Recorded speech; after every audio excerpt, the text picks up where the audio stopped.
Bonjour à toutes et à tous, on commence cette revue de presse en France avec l'Olympique de Marseille qui a enfin gagné en Europa League hier. Les Phocéens l'ont emporté 1-0 contre le Lokomotiv Moscou comme le rapporte la Provence. Une victoire qui fera du bien aux hommes de Jorge Sampaoli et qui surtout les qualifie pour l'Europa Conference League. L'OM continuera en C4, résume bien le journal local. Dans le même temps, l'OL qui était déjà qualifié pour le tour suivant en Europa League a fait match nul 1-1 contre les Rangers. Même chose pour l'AS Monaco, un match nul 1-1 contre Sturm Graz et une première place de groupe, et donc une qualification directe pour les 8e de C3 comme le rapporte Monaco Matin.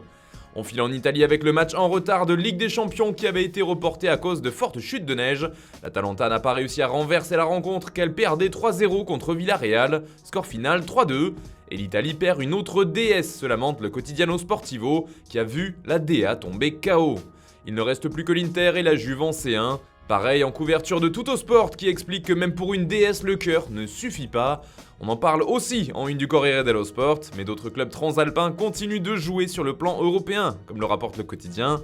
Quel déclenchement se régale le média, qui rapporte que sans 7 joueurs titulaires, les Napolitains ont battu Leicester 3-2, et ils iront donc en barrage en 16e de finale d'Europa League. La rencontre fait aussi les gros titres des tabloïds outre-Manche, un match riche en buts qui a donc vu les Foxes se cracher à Naples comme le résume le Daily Star. D'ailleurs, selon The Times, c'est surtout la défense qui a coûté la victoire à Brendan Rodgers et à ses joueurs, encore une fois. Et surtout, elle a coûté la qualif à Leicester, le Napoli passe devant et jouera les 16e d'Europa League. Une défaite aussi pour West Ham comme le rappelle le Daily Star, les Hammers ont perdu 1-0 contre le Dynamo Zagreb, mais il y avait beaucoup moins d'enjeux pour les Anglais déjà qualifiés, les Croates eux aussi seront présents au tour suivant. On reste en Angleterre avec Tottenham qui aurait dû jouer hier contre Rennes mais la rencontre a été reportée à cause du grand nombre de cas positifs chez les Spurs. 8 joueurs et 5 membres du staff ont été testés positifs au Covid-19 dans la journée de mercredi.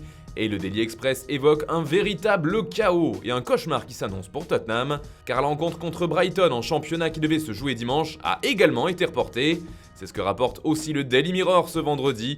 Le Covid fait également les gros titres du Daily Telegraph qui explique que des actions vont être menées par le foot anglais pour lutter contre les ravages du Covid-19 et son nouveau variant, comme par exemple un nouveau protocole sanitaire qui sera certainement plus strict.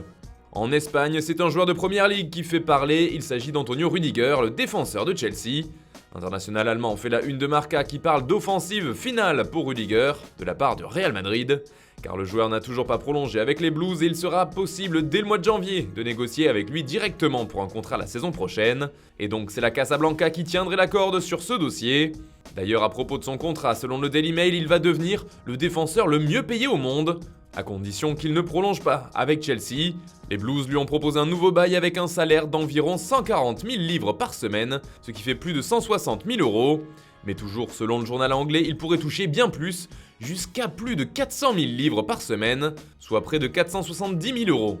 Plusieurs équipes lui font les yeux doux et pourraient faire monter les enchères, le Real Madrid donc, mais aussi le Paris Saint-Germain, le Bayern Munich et la Juventus.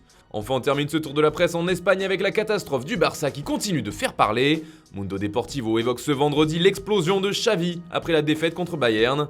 Le nouveau coach du FC Barcelone a vu rouge en apercevant la résignation de certains de ses joueurs. Il a eu des mots forts, explique ainsi le média catalan. Mais ce qui est fort, c'est le titre du journal AS qui parle d'un effondrement total des Blaugrana. Vous l'aurez compris, la presse ibérique est encore loin de s'être remise de cette humiliation. En revanche, peut-être un petit rayon de soleil dans le cœur des supporters du Barça. Le club est tout proche de boucler son premier renfort pour cet hiver selon Sport. Il s'agit de l'arrivée de Ferran Torres, l'attaquant de Manchester City, qui va coûter cher, environ 45 millions d'euros, plus 15 millions d'euros de bonus. Les deux clubs se rapprochent de plus en plus d'un accord, alors que le joueur, lui, est OK pour un contrat de 5 ans.